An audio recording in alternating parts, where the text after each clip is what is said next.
Hi, I'm Corey Taylor, and this is my last meal.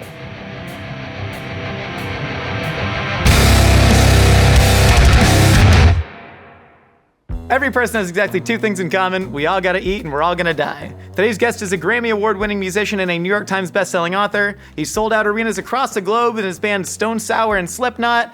And one time in 1995, he got in a fight with a ceiling fan and lost. Corey Taylor, welcome to the show. Oh my God. You're coming in hot with the ceiling fan story already? You cheated death in 95, and that wasn't the last time that you cheated death. But what did you learn about crowd surfing at parties? Well, let's just say that's when I learned that when you are virtually blackout drunk, Sure. you have about this much visibility. Yeah. Dude, to this day, I'm just like, what was I thinking? Like, I just thought it was the best idea. I was gonna jump up on the bed. I was just gonna stage dive and crowd surf down the stairs. I was so wasted. And right into the kitchen where I was gonna have a drink. I got the first part where I jumped up on the bed and then jumped directly into a ceiling fan. I mean, it hit me so many times, dude. I don't know if you can tell, like if you can see a scar. It's still there? It's still there. Oh yeah. I have a scar here.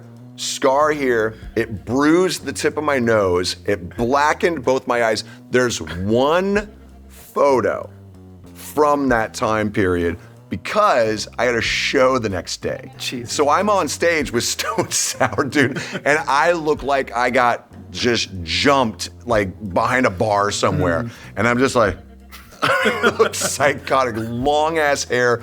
I was just like, and I remember just kind of laying there going, what the hell just happened? What is it? And then no one told me there was blood running down my face. Not one person. I walked around that party for an hour and a half, just looking like I was there in like Halloween makeup, dude. I went into the bathroom. I was like, oh dear God, what the hell? It was a good night though. You know, it was fun. Have you thought about your last meal before? I've come close. I did like an ultimate meal on a podcast. I can't remember the exact name of it. Is it off menu with yes, with Gamble and Acaster, and that's and honestly, I only did it so I could really kind of talk to those guys because they're two of my favorite British comedians. Yeah. And I really just kind of walked through some of my favorite dishes that my wife makes, you know? I was curious because that was very different than what you've told us today. We'll get into it later when we're actually eating it. Yeah. But you mentioned a lot of wonderful plant-based dishes that your wife makes. Yeah. We're not eating that today, Corey. Nope. No, we went full Iowa grossness. Yeah. I mean, this is, if you want to feel your blood move on its own, get into some country gravy. I mean, also, forgive me, but that's the duality. True. That's it. So at the time, she and I were really trying to go vegan. So, and we love cooking together. It's one of our languages. So we looked up like all of these rad like vegan dishes and whatnot, and one of which was the vegan lasagna that I mentioned, and we still to this day make it. Like, and it's so good. It takes forever to make. It's righteous. I feel really guilty how much I miss the pandemic cooking era. Speaking of which, how often do you think about your own death? Well, I tell you what, at my age, I'm 52 now, so I think about mortality a lot. As I've gotten older, I realize that a lot of my impetuous behaviors, because I didn't really have a foundation in, believing in something, emotionally I was pretty nihilistic.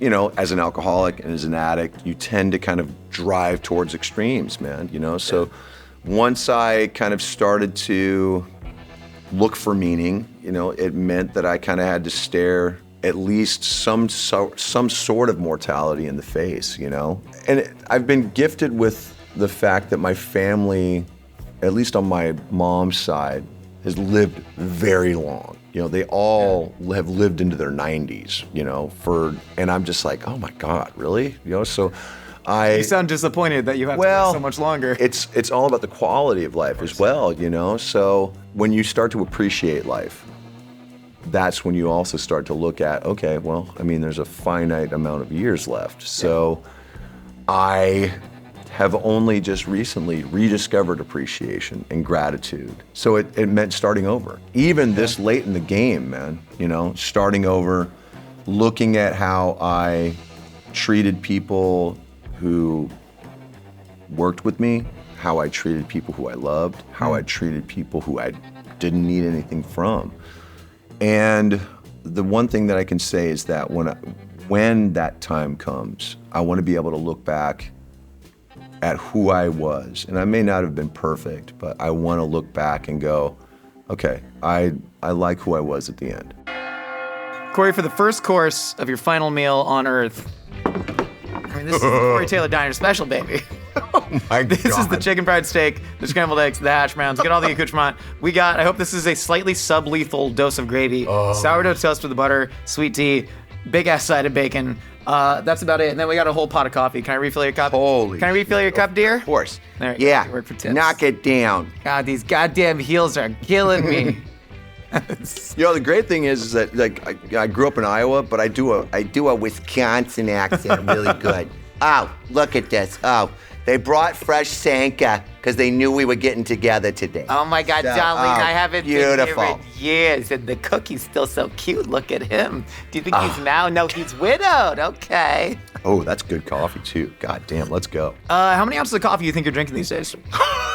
Do you even can you measure in ounces anymore? It's just I mean, it's best to just go by pots, to be honest. Yeah. I mean, everybody's like, how many cups do you drink? I'm like, cups? What are you talking about? Dude. I have had to like cut myself off at a certain point, specifically because at my age, if I drink coffee past a certain point, I know I just sit in bed and just vibrate. I found the opposite problem where a doctor asked me how many cups of coffee I drink, and I go, well, I try and keep it under 650 milligrams of caffeine per day. And they go, how many cups is that? And I'm like, no, I got this down to a science. This is, I feel like I'm doing your job, but didn't you go to medical school, man? Yeah, it's like, come on, dude, I need you to convert. What's going on here? Oh, man. Okay, so this is a fresh ribeye that we have actually pounded out and then mechanically tenderized ourselves, dredged it in equal parts cracker crumbs and flour, a lot of black pepper, shallow fried it in a cast iron. And then, of course, we have the Jimmy Dean country sausage gravy. No one makes a better sausage than Jimmy Dean. No, they don't. And I'll fight people for it. 100%. People bring up Johnsonville. It's like, once you get out of my house. How dare you? How dare you? And I like Johnsonville, but Jimmy Dean is the way. Corey, this is such a beautiful plate of food, man. Oh, dude, I love this. I didn't want to hog all of it, so I'm giving some to you. I'll take my fill, and then you can have the rest. I think this is about as much gravy as I can handle. Some people on the show, they ask for A5 Wagyu or caviar. Dude, I grew up in a trailer. Okay, everybody needs to stop like bigging me up. I'm a simple man, you know. Oh my God, come on. It doesn't get better than that. I apologize in advance to sound. To quote my wife, your mouth is louder than anything I've ever heard in my life. And I'm like, well, you married me, so yeah, there you go. They've had to deal with me in the sound department here, and so I just I like to inhale it. Right. There are a fair amount of myths about your mouth sounds on stage, especially in the early days, vis-a-vis vomiting inside the mask. I grew up not allowed to listen to Slipknot because my dad, who was not religious, did not believe in God or Satan, said, seems satanic. But there was a lot to do about your onstage antics, and are you throwing up on stage as a sort of performance art? But I've heard that y'all were just so poor during the early Ozfest days that you had nothing else to eat, so you just gorged yourselves on sandwiches backstage. Dude, we were like a bunch of feral rats, man, for really good. I mean, I'll never forget our first tour. We were actually fortunate enough to actually have, and by our first tour, I mean Ozfest 99. Yeah. We threw all of our money into actually having a bus, specifically because there are 9 of us, and we only had 3 crew at the time, which was crazy. That is actually we were a crazy still, ratio. yeah, I mean, we were still setting up our own equipment. So there's 12 of us on this bus, and it was the only way we could have gotten through it. However, because of that, we had no money at all, dude. I remember when we got the bus, and I want to say the people who had it before us I think it was Billy Idol. I haven't had a chance to actually like talk to him about this, but they left a giant bag of goldfish crackers that we all spent like time, we all lived off of handfuls of those goldfish crackers for the longest time, and then like a case of water. So that was like our thing until we actually got on tour and we realized, this is like, are you telling me there's catering on this thing? There's food? So we would cycle through, we're so terrible. We would cycle through multiple times, loading up catering food and smuggling it back to the bus. And we would just live off that because we didn't have anything to do for on the days off. Yeah. You know? We were just like, we had no per diem. And if we did get money, those of us who smoked was just like, we need cigarettes, you know? And then those of us who drank was like, I need beer, you know? So that's what we lived off of, man. We were just, and then, oh my God, I can't believe I'm gonna admit this. It's your last meal, if not now. It is, If that's not true, now, then that's when? true. I'm dead after this. You're So dead. what, I mean, you know, and nobody can, you know, blame me. So they would give us a certain amount of tickets per show for guests, right? We would send one of our crew out to sell those tickets, to scalp them in the parking lot, and we would use that money for food. Corey, that's crazy. It's true, man. I mean, that's how we survived, dude. Being a rock star is the least glamorous thing I've ever heard. Oh, it was the of. worst. I mean, the best part of our day was the 25 minutes that we spent on stage, right? Yeah. The rest of it was, I don't know where we're gonna shit. I don't know where we're gonna take a shower. I mean, we all smelled, we smelled like the leather seat in a 1978 Toyota Corolla. Let's put it that way. I mean, that had just been sat in a garbage dump, and then you sprayed it with like a fart spray. Like we were just the grossest people on the planet, right? Yeah. It's one of the reasons why I was throwing up in the mask, man. It was just you could smell. And we didn't have road cases. We didn't have, so we kept all of our gear in the bus, in the front lounge, in the drawers. So our masks are right next to the food.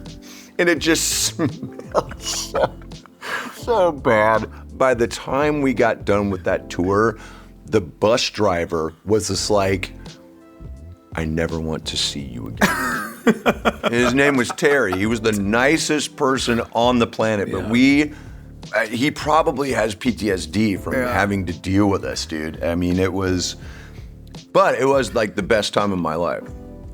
No one asked you to make a 9-piece outfit, you know? That's all I'm saying. That's all I'm saying. Did you need a keg and a baseball bat? Who knows? Did that really set the songs off? Listen, before we were using bats on kegs, the guys were playing drum parts with Joey. Yeah. And it just kind of slowly got to a place where we were accenting certain spots with the keg and the baseball bat. But there are still parts where it's augmented by the percussion. So I know it's like this big funny thing on the internet. There's one video that is so brilliant of this dude going, okay, we've got a 5-piece, what do you think we need? And then the guy's just like, we need a cake. Like, it's so fun. Like, I cackle. I just saw that It's video, so funny. And it's like, it's starting out and you're watching it, you're going, oh God, he's gonna shred us, right? And then it gets, and he's just like, it's going to be awesome. I was like, oh, okay, he's a fan. Okay, he's into it. He's into it. It's all good, guys. He's into it. Like you're about to pull up on this guy. Oh, no. I mean, at this point, I can't get angry about anything. It's just so funny, you know? It's just like, yeah, I get it. On paper, we don't make any sense. And yet, it's beautiful. Well, what did you think the first time? Also, eat, Bubba, eat. Also, can I interest you in some bacon and sourdough toast? Please, we got all the outfits of jams. Dude, bacon should be its own food group. That's so goddamn good. I feel bad, but it's so fucking good. About the pig? Yeah. Pigs are beautiful, beautiful creatures. They're tremendously smart. They're tremendously smart, They're too. insanely smart. They don't smell the best, even when they're clean. My uncles and my aunts, they all had farms. Yeah. So I would work each one individually, like over the summers and whatnot. And I got to know the smell of every animal biblically. I did want to ask you a yeah. question, though, about the first time that you saw Slipknot. Oh, yeah. Because there was like a 2-year period where you started Stone Sour, they started Slipknot, y'all were both playing at least near each other in Des Moines. But So there was one concert where they didn't come out from backstage. Oh, they always did this. So I started Stone Sour in 92. I was in it until I joined Slipknot in 97.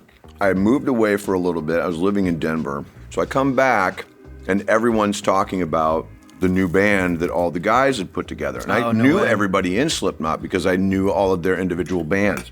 And everybody's like, they're gonna play April 4th. I remember it like it was yesterday. It's like April 4th, I wanna say it was 96. I was like, oh, kick ass, all right, here we go. First of all, no one knew what to expect. So the first thing that they did was they start their intro, and it goes on for an incredibly long period of time, which I loved. So I'm like right in front of the stage. I'm like, I can't wait to see this, right? Intro starts, and then all of a sudden, they walk through us.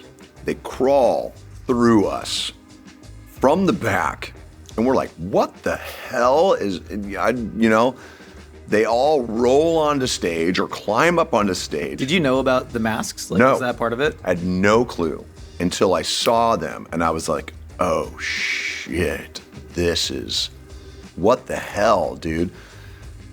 There was such a feeling of threat in a good way.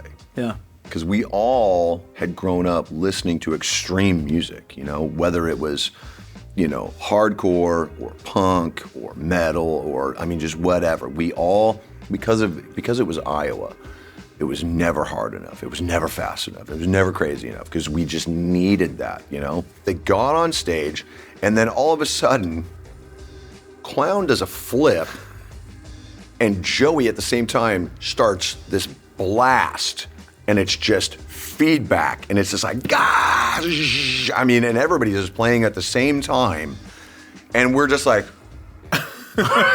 Just brain it melting. was psychotic, dude. I was like, I love this. I'd never seen anything like it. And I remember distinctly having the thought, I'm going to be the singer in this band. And I'd never had that thought before that. I'd never had that thought since. Yeah. I remember that specific thought going through my head. I'm going to be the singer in this band. And I was like, wait, what the? Did you even know that you had that in you physically? Because No. stuff with Stone Sour No, Stone Sour is so much more melodic. Yeah. It was so much more like, I don't want to say singer-songwriter, but it was grungy, it was alternative. It had heavier elements because I was listening to that, but it was riffier, you know what I mean? Yeah, of it course. was safer. Also, Slipknot, there's just almost no way to describe that sound of that. You had, Korn out in Bakersfield, which I imagine was a bit of... And it was, there was definitely a hint of Korn there, but there was also Slayer. Yeah. There was also Minor Threat. There was also hip hop. The beautiful thing about Slipknot is that they were taking all of these elements and kind of fusing them together. And then dialing up the... it was insane. Yeah. And you had people in this band who could play anything. Even before Jim and I joined. Mick, incredible guitar player. Joey, obviously, just an insane drummer. Everyone in the band was so specific. And what I learned later is that everyone was in that band because they were all hungry. They were all driven. They were the dudes in their bands, in those individual bands that I knew and that I'd done shows with, and we had all done all age shows on Sundays, and played for 20 people for nothing, They were all the dudes in those bands that were driven and were like, I'm going to do this for the rest of my life, no matter what. And then the next night, I was playing with Stone Sour, and I went up to the guys and I was just like, well, jump on our show. So there's one night that Stone Sour and Slipknot played together. No way. Yeah. And it was crazy. And we admired each other, you know? There was definitely competition. And that's one of the things that brought them to me later. They admired me, I admired them. They came to me and they were like, listen, we're going to do this. We're going to make it. Shit. We love what you do. We want you to be a part of it. Are you into it? And I already was know like, as the guy that was like basically selling tapes door to door, flyers. oh, dude, I was, that dude. when I wasn't working, I had 2 jobs. I was going and I was flyering for the next Stone Shower show. I was going and climbing up on overpasses and zip tying sheets that had been spray painted with all the details. So they saw that hustle. Yeah. And I saw that in them. So it was, and it's so weird to say it now, but it was so meant to be. Where do you think that drive comes from? Because in my experience, that level of drive of I'm going to gnaw my own arm off to free myself from this can come from a place of deep insecurity, right? From a place of like, I never had anything handed to me in my life. Yeah. I'm going to go out and chase this. Is that where it's coming from for you? A lot of it came from being a victim of abuse. A lot of it came from being a victim of ridicule, bullying. Yeah. A lot of it came from being a person whose value was forced on him. It wasn't encouraged, wasn't developed. Came from using all of that anger and that pain to develop a drive to be the best, no matter what. Specifically because you were seeing people who you viewed as being less talented get better opportunities. And so that would just encourage this resentment. That would fan the flames of it. So then when you did get on stage and you were a part of shows with those bands, you, not knowing that they were just treating it as a gig, it was a Super Bowl for you. Yeah. Every night. It's a dogfight. Every night. And that's the way everyone in Slipknot was. Every night was the Super Bowl. It's one of the reasons why we didn't play a lot of shows. We would play maybe once a month, once every 2 months, because now it's an event. Yeah. Now people are like, oh, they're coming as soon. And meanwhile, we're hitting all of these places. We're hitting St. Louis, Omaha, Chicago, Lincoln, like Kansas City. We're playing around Des Moines and we're spreading this virus. You know what I mean? Yeah, of course. And the more we got in front of, I mean, dude, we played the Hurricane in Kansas City in front of 7 people, 3 of which were bartenders, you know? That's how we started, you know? And that just made us hungrier, you know? Yeah. So I think a lot of it comes from wanting to succeed because that is a value that we can grab onto, but we didn't realize was that it wasn't sustainable. Yeah. Because it just makes you want more. It doesn't do anything for you as a person. It does everything for your need to people please. It's all like external validation. That's exactly it. And, you know, and then one day you wake up and you've got the world and you don't care. And that's entitlement. When was that day for you? About 3 years ago. I woke up one day and realized that I wasn't happy. I had hurt everyone I loved. I'd hurt people that I'd worked with. I had taken so many things for granted. And I had stopped appreciating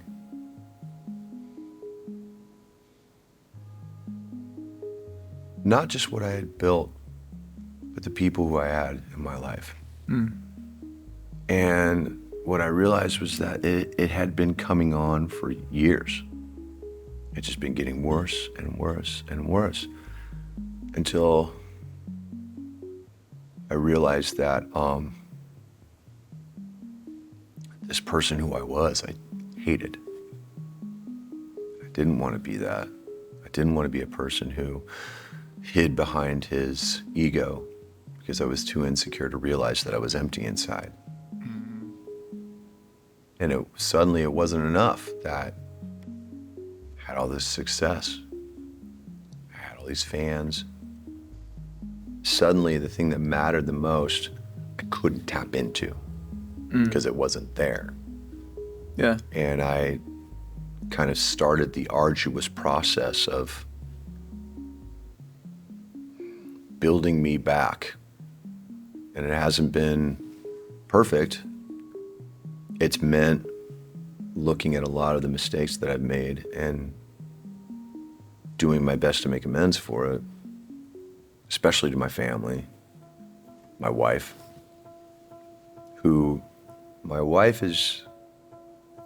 she's probably the first person in my life who's loved me for me. Didn't ever want anything from me. If it wasn't for her, honestly, I wouldn't be here. It wasn't until I met Alicia that I realized what real love is and what real appreciation is. She's my inspiration in a lot of ways, you know? Because she knows who she is. And she knows that without life, without family, what is success? One of the reasons that your music has meant so much to me throughout the years is that for the first time hearing those sounds was the first time that I felt like my physical and mental state were in harmony. Right. Because inside I just had so much turmoil and anguish, and similarly, not to compare, but grew up with abuse and neglect and just feeling so much rage that then to get the external stimulus of that rage, finally it was literally like taking a big exhale, but so much of that rage comes from the fact that I've always felt this feeling of being inherently broken and inherently worthless. Yeah. Similarly, wasn't until my wife very plainly was just like, oh yeah, you deserve happiness, but then actually was the first one to show me that. Right. And I don't know, Right. I'm a piece of shit unless I get 10 billion views or whatever. Right.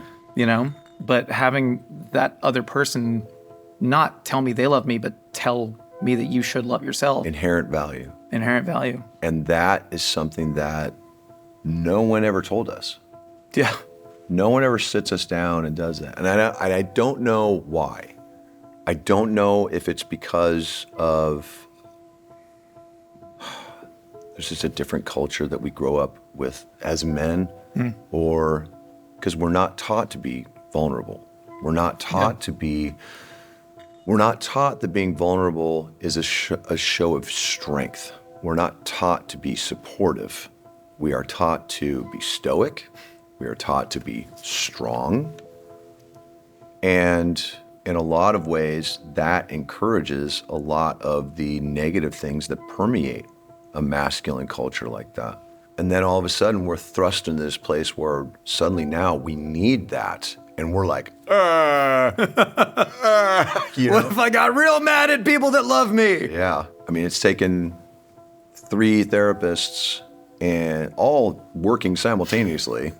And that's how up I am, kids. You're like a vintage Ferrari where it's like, we need to get all the mechanics together. I'm like Pimp My Ride. Yeah. For therapists, The good news is that it can be done. It takes work. Yeah. It takes accountability, culpability. It takes wanting it. And it's not a perfect process. Yeah. You can get it wrong. But there's nothing more fulfilling because now I have a stronger relationship with my wife. I have a stronger relationship with my kids. I am able to show up for my friends in a way that I never was before. And I'm able to appreciate the things that I have. Every night before I go to bed, I do a gratitude list.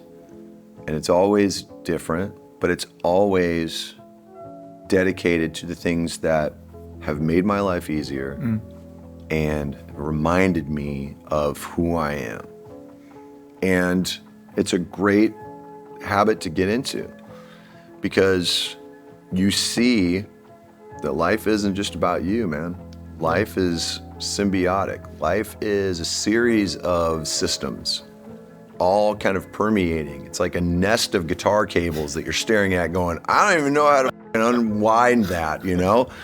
But the best thing is that you don't have to, because they're all going to different things. They're all doing the same thing, and they're all built specifically to make sound, to make life, to make beautiful noise.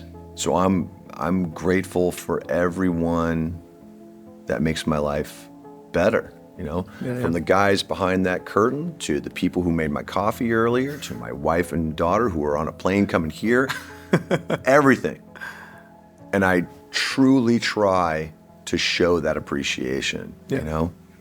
And it's a good habit to get into.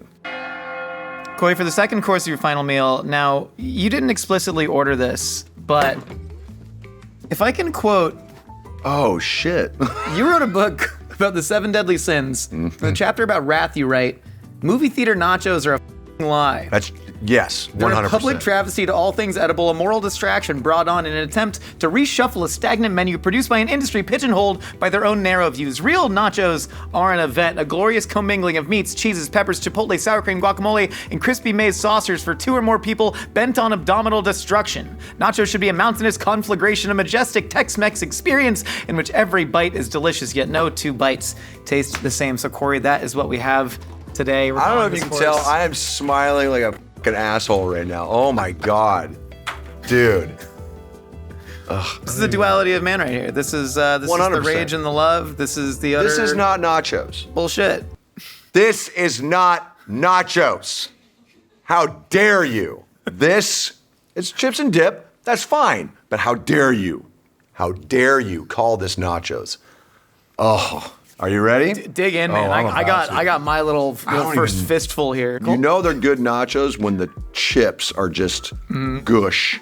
Oh yeah. Oh yeah. Hell yeah, brother. Get some of that. Did a little bit of braised on there. So we got braised beef. Yes. We got guacamole. We got. My wife is gonna be onions. so mad that she loves that. We make it at home. Yeah. Okay. Yeah. Shit, here we go. Man. Oh, shut the up. Oh my God. The amount of rage that you're able to feel over something, let's call it as harmless as nachos, I think that comes from a much deeper place. How easily are you able to just tap into that? And how much have you used rage as a tool? Because I think everybody has it. But few people want to access it in the ways that you often do. I mean, there's several ways to look at it. One way is to look at I'm just a f***ing asshole. There's that. I find you delightful. You've been very polite to everybody. Well, I try, and that is because the leaf has been flipped, you know?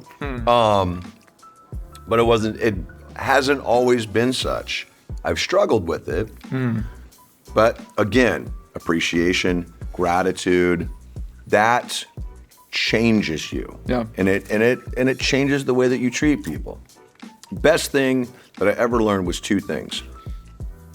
Always judge someone by how they treat someone they don't need anything from. And integrity is what you do when no one's looking. Yeah. And that, you know, as an addict, as an alcoholic, as a person who has struggled with ego, those are things that don't come naturally sometimes. So you have to stop and go, okay, man, I got to reshuffle my priorities, man, and figure it out. And what I realized is that I love people. I love finding out about people, and I wasn't showing that. I wasn't showing up for my friends. I wasn't asking how their life was going. I wasn't finding out about, you know, their accomplishments. Yeah. Everything was stuck in my orbit. So everything was it had to be about me or it couldn't be enjoyable. And then when you're not happy, no one's happy, you know what I mean? So once I kind of redirected that gravity emotionally, I realized that I learned more about people like that. I learned more about, especially the people who I care about. And that anger that you were talking about shrunk to a place where I no longer wanted or needed to be the guy that raged. Over the last 3 years, after every show with Slipknot, with my solo stuff, like whatever, I do a gratitude meditation. I mean, I'm literally covered in sweat, like makeup still on my face. I'm taking my mask off. I'm in the van heading back to either the hotel or the dressing room or whatever, and I am regulating. I'm tapping back in because I don't want to live there. I want to visit there. Yeah. But I don't want to live there because I realize that in order to be truly happy, you have to appreciate what you have. You can't be jealous or resentful of the things that you don't have. Yeah. Because that is an aspect of an empty person. I think there's even a physiological response, and I've talked to a lot of specifically heavy musicians because you're going out there. Right. It is adrenaline. It is dopamine. It is everything. And then suddenly you get sucked out to this vacuum where it's quiet and your ears are ringing and you're still feeling that, but there's nothing happening. So I think that meditation, a great way to regulate. Yeah. But also with Slipknot specifically, you are a big superhero guy. I know you have a massive comic collection. Yeah. Oh, yeah. You're literally putting on the mask and the cape. Yeah. Going out there. How much does it help being able to take off that second skin and leave it on the stage? For my psyche and for the people around me, I'm sure they appreciate it. Yeah. I certainly do. I do a little prayer before every show now. And then when I come out on stage, Who are you praying to? I have a higher power in my program that I recognize. Gotcha. The name is Lord Mother, because it's a little bit of everything. Yeah. You know? And is this like a canonical thing, or is this something that you've... No, this is something that I've come up with. Yeah. Because I don't, and maybe this is, I don't know, you're gonna sound crazy, I have trust issues.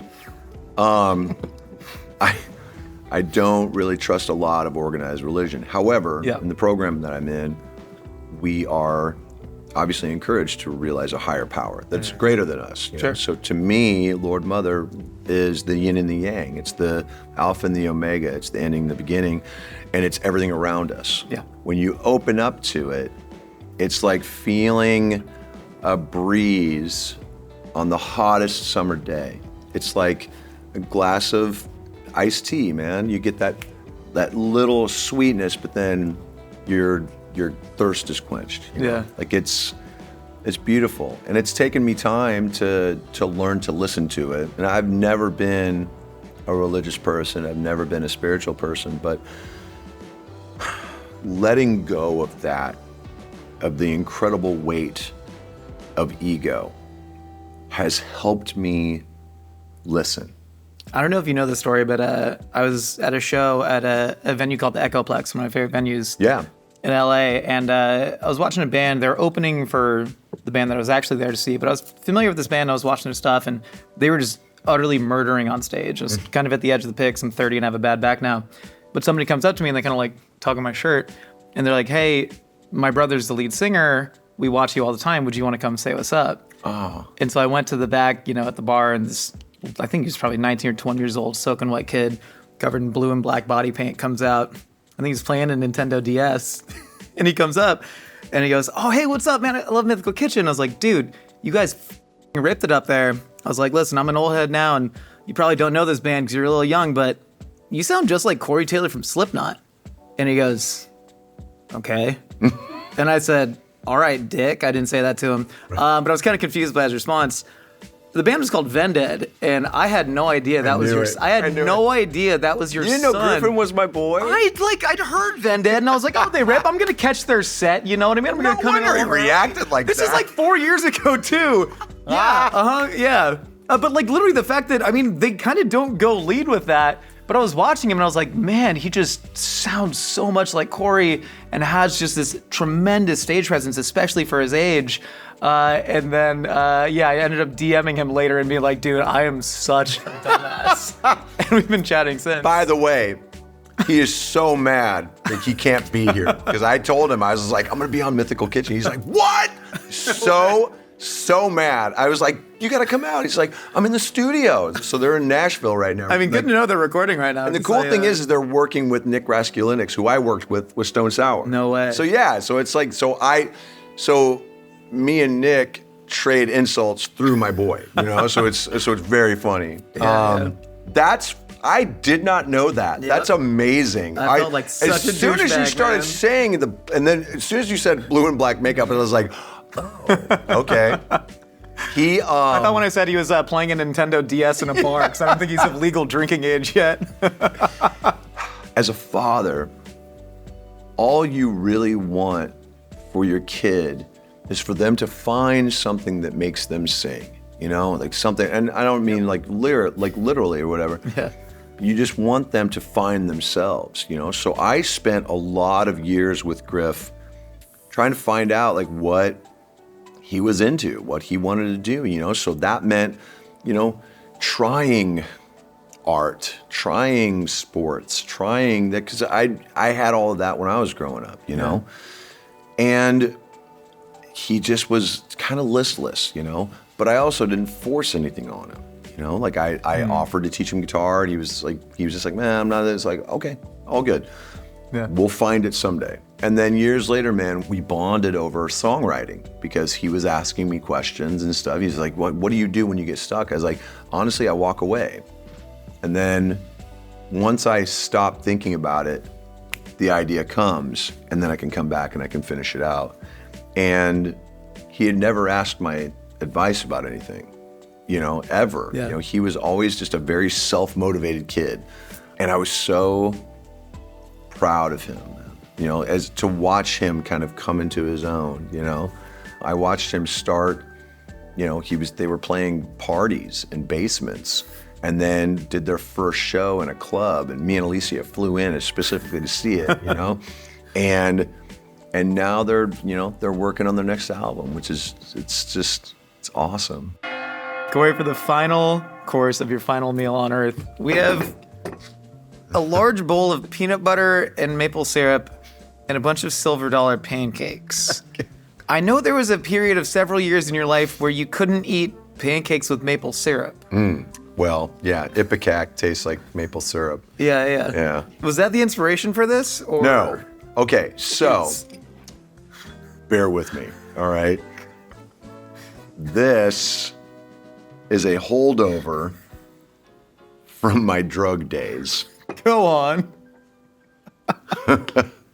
Anyone who's ever partaken knows that you get a certain thing called the munchies.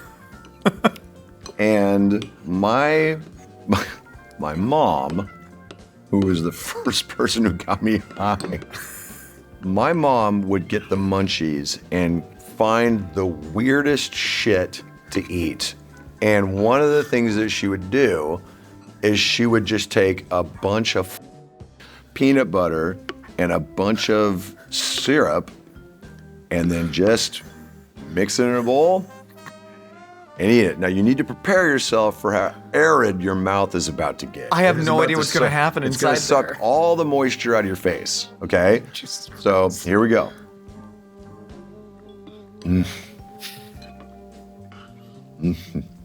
Oh, it's so Corey, what the is going on in that bowl? it's so good. It's so sweet, and then it's so fatty Yep. and salty. Oh, and the funny thing is, the irony. I need a pancake to soak it Yeah, up. you kind of need one. Oh. Anyone who's like into pancakes knows that you can do peanut butter and syrup, but the way I look at it is that, why involve pancakes? Just get into it, man. Yeah, it's low carb without the pancakes, just the syrup. Yeah, it's healthier. I think that's how it works. See, I'm doing you a favor. It's healthier. Now that it's been about 20 years, do you know what happened with the Nardwuar interview? Clown? No, I And don't number think 3? I've watched it. Do you know what I'm talking about? Yes, I do. No. There's so much lore about that particular interview of Nardwuar figuring out someone's identity or not, or if he just walked away. Do you have any context of that? Do you remember that day? I remember, now mind you, I was drinking at the time. Yeah, fair. So I can't even remember if I was involved in that or not, if it was just Clown or whatever. And I haven't. Clown and Chris were the ones that were shown backstage, but I don't know Right. if you were interviewed off camera or not. No. So I want to say it was Germany. And at the time, we were in a media blitz, so they were throwing so many things at us. Like, we had no idea what half this shit was, you know what I mean? Nobody explained to us what his shtick was. Nobody explained to us what he was gonna do. And nobody explained to us that you can either be in on it or whatever. And I think they did that on purpose because they knew you were dealing with the two more volatile interview people in the band. Clown hates interviews, period. Yeah. Chris, I think he was just happy to be involved sometimes because they would, 9 times out of 10, if it was all 9 of us, they would only ask certain people. Sure. So when he would get in on it, he was ready, except I don't think he was ready for this. And I can just I remember the attitude backstage was like, who the f was that? I didn't even know what the f happened. And I was just like, what? You know? And Yeah. it's so weird. And I remember this, I want to say this happened years later. I was hit up to be on his show, and I said no, specifically because of it. I was like, no, I don't want to walk into some crazy shit like that. What? It's hard enough being on the road and just looking for some semblance of stability. You know? Yeah. The last thing you need is some dude who may or may not even understand what you do, making fun of it in a weird way. You know? So Do you think Nardwuar is making fun of it?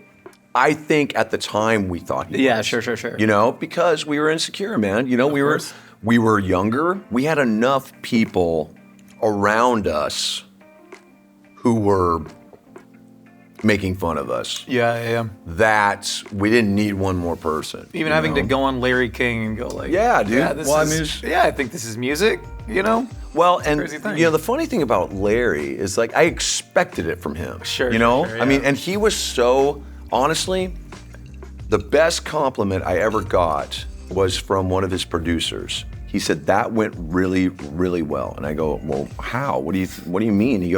He's like, if he's not interested, he didn't ask you anything. He just sits there. You know, he just kind of lets you do whatever. He was so interested in you, he was asking questions that weren't on his cards. And I was like, oh shit. That's cool. So that was really cool. And the funny thing is that I had brought the mask and I wasn't gonna put it on. And when he was that involved and he asked me to do it, I just went, and I just stuck it on, you know? And that's what an interview's supposed to be. And the great thing is, when I was walking him through my musical references, he knew exactly what I was talking about. He knew exactly what I was referring to. And he actually came prepared to listen to that. Bingo. And I think he was also impressed with the fact that I knew a bunch of jazz musicians. Because he was just like, he's like, wait a minute, you listen to jazz? I was like, well, yeah. What do you think I just do? Sit and drink blood in the backstage? No. Like, maybe this is what I do. That's what my dad thought you guys were doing, Well, man. They listen, were demonic. that says more about your dad than it is about me. I dude. agree, man. He was born in the Reagan era, you know? It was Well, crazy. yeah, that's true. It's like, it was a different time. It was a Legitimately. satanic panic. What happened at Cold House in the Southside Woods?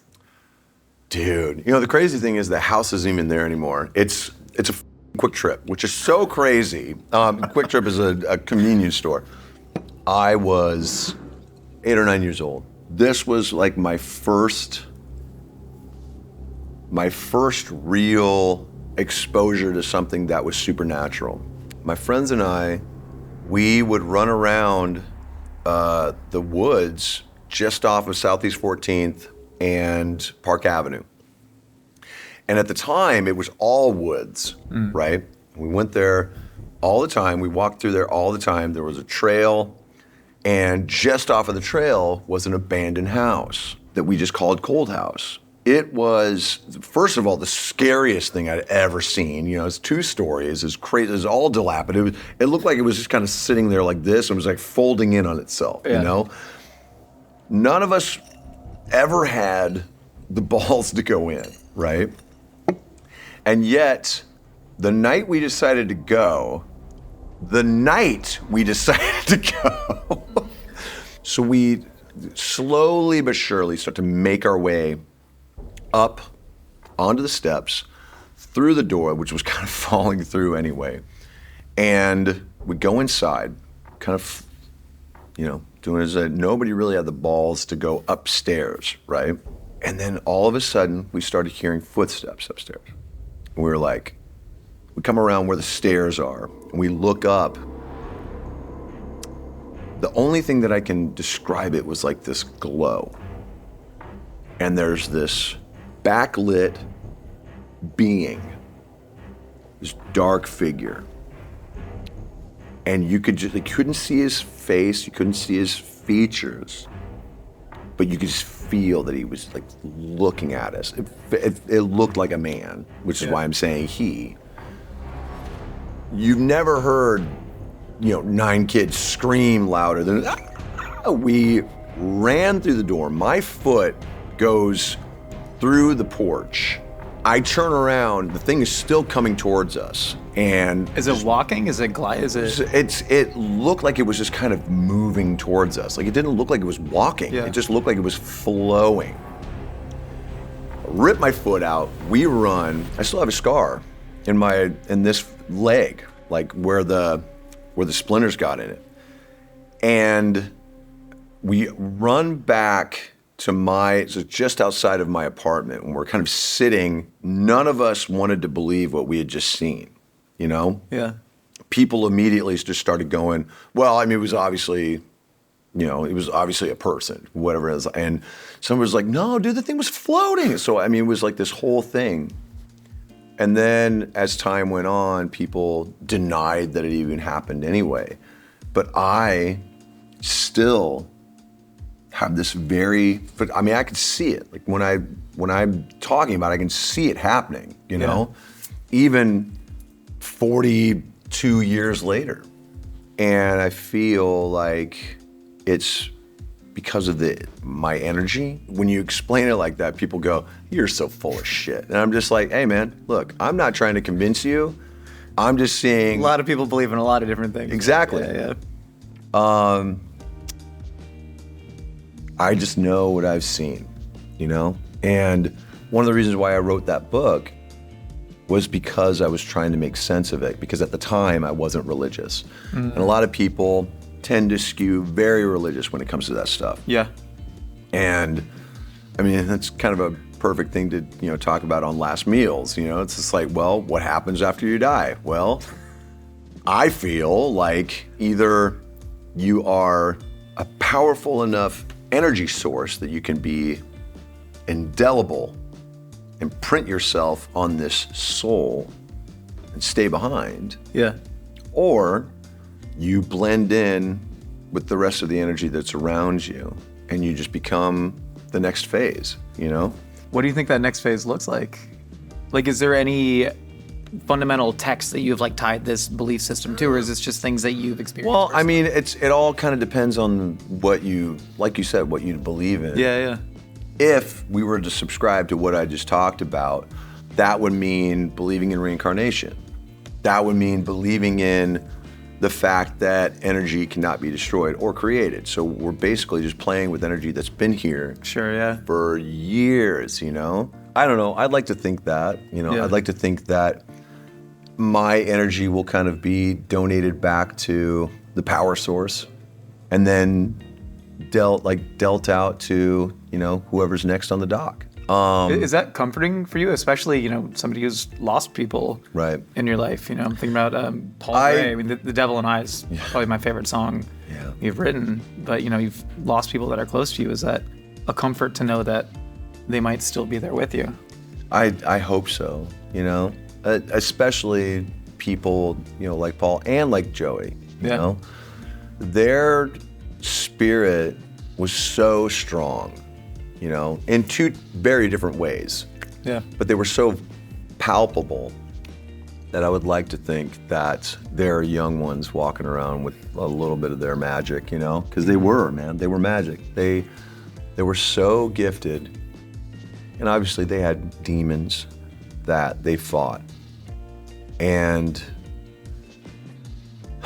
I hope that if their energy is back, that they're allowed to have some peace, Yeah. Because they deserve it. Did you get sober immediately as a response to Paul? Well, I was sober before he died. I quit drinking anyway. Yeah. And then I started again, actually about a year or two before he passed away. When he died, I was a wreck, so I was drinking a little more than usual. And I woke up one day, and I remember it was October of 2010. And I remember I had drank the night before in San Diego, and I'd had like 2 Rolling Rocks, and that was it, you know? And I woke up the next day and I felt like absolute dog shit. I was just like, ugh. How do you have 2 Rolling Rocks and you're like hungover like you just had like 6 Jack Daniels, you know? Yeah. And I just remember going, you know, I think I'm done. Now, not realizing that it wasn't that easy. Sure. It was a good decision. However, what I didn't realize was that because of my alcoholism, I had taken away my solution that helped me live. Yeah. And when I did that, I ended up starting a journey of white knuckling that would last for 13 years. I joined the program in January of 24 because I was looking for answers. This is a 12-step program? Yeah. One day, man, I was just like, I don't know what my problem is. I'm just angry. I hate everything. I don't like myself. Yeah. And I need someone to help me, you know? I have a couple of in-persons that I do at home, but I have a Zoom one that I do like every other day with dudes that I've been, you know, talking to for coming on 3 years now. So I was gonna say that's really inspiring, man. I mean, a lot of people think, oh, you get sober and your life gets better, but for you to actively put in that work, you know, when you turn 50 and know that you can change despite all of those ingrained beliefs about yourself that the world have given you, I think the belief that we can change is the only thing that keeps us living in a way. And it's important to remind yourself of that, you know, because there's a lot of shit that I deal with that is so baked in sometimes. I'm like, man, somebody just throw this pan out because I don't think it's gonna. But at the same time, it's like, what I have to remember is that I have to be very purposeful with my actions. If I want to change something to the point where it becomes automatic, I have to change the things that are automatic now or unconscious, you know? Because I'm not going to react unconsciously with that same thought process. It's going to be the old me. So I have to really be deliberate in what I do. And because of that, I've been able to change a lot of the more gnarly things about myself, you know? Not all of them, you know, but I'm getting there, you know? You'll deal with the maple syrup addiction tomorrow. Oh, yeah, this is gonna, like, someone's bathroom is gonna pay. I'm just, and I'm sorry, and I'm not gonna do it to you guys. You've been so nice. I can't pollute your place. We have a secret toilet that's just next to a shower. I'm listening. It could be really helpful. I'll show you there afterwards. Man, next to a shower. He knows what's up. Oh, yeah. Sometimes you take one, it's like, I need an old priest and a young priest. This is brutal. I'm a fully naked shitter too. I every time. Right. You ready to get the lightning round? Yeah, let's do it. Who's the one person, dead or alive, you'd want to share your actual last meal with? Oh, my wife. Who are the 4 bands on your heavy metal Mount Rushmore? Oh, God. Okay. Heavy metal? Let's just say heavy music in general. The genres shift every other day. Okay. Obviously, Metallica, Slayer, Sabbath, and I gotta say Motley. Like those would be, yeah. Because I mean, punk is like a whole different thing. Sure. But yeah, like those would be my 4. Do you have a favorite obscure genre of music? I mean, Zappa, really. I mean, Zappa is really at this point. Zappa is his own genre, because he was just so cutting edge, unhinged. You know, I mean, he was the first artist I ever heard. I was just like, you have a song called Titties and Beer? What in the hell are you talking about? And yet, it was this incredible, like he just had all of this crazy stuff, you know? So as a young guy, listening to Zappa, I could laugh and yet the music was challenging, man. Like, I mean, so it was like this great marriage of hard rock, jazz, orchestral, and yet kind of gonzo, funny, you know, writing. Whatever CIA lab chemicals were leaking into the music industry at the time, man. The utility muffin kitchen, What song do you want to be played at your funeral? In My Time of Dying by Led Zeppelin. Hell yeah. Who's your dream eulogizer? I would, probably Clown, because I would just love to put him on the spot. He was so uncomfortable at my roast that he swore off roasts for the rest of his life, right? So I would make him have to say nice things about me after I was dead. The ultimate punishment. What's your biggest fear? Besides sharks? I mean, sharks is... Sharks, I mean, well, let's just get it right. Being eaten. Yeah. Period. Yeah. While I'm still alive, like that would suck. And anyone who says, "Oh, get over it," are you out of your mind? You're being eaten, for God's sakes. I don't want to be that last meal. That's dumb. Well, I'm not going to pitch you my next idea for you to be on the channel then. What's your greatest regret in life? Oh my God. Hurting the people I love. Finally, Corey, are you happy? Today? That's all we get. That's true. That's true. That's the only guarantee. Yeah, I am. I'm extremely happy, man. I mean, my life is a gift, and I get to share it with my family, people who I love, my kids, my wife. Yeah, I'm happy as shit. I'm happy as shit too, man. I'm happy as shit. You sat down here truly, dude, and the fact that you've shared those gifts with me for decades at this point, and now your son, unbeknownst to me, sharing his musical gifts. Oh, I know. It's pretty cool. Corey, if you want to deliver your last words to that camera right there. My last words on this mortal coil or plane, whatever the hell you want to call it. You, dude. You too. You don't sit over there and look at me. How would I look at you? Yeah! Yeah, you ever thinking, dude, get the out of here. You and everybody who looks like you. Like, comment, subscribe, off. Who gives a shit? Yeah, bleep that shit. Corey Taylor, ladies and gentlemen. What are you promoting? You got nothing, inner peace?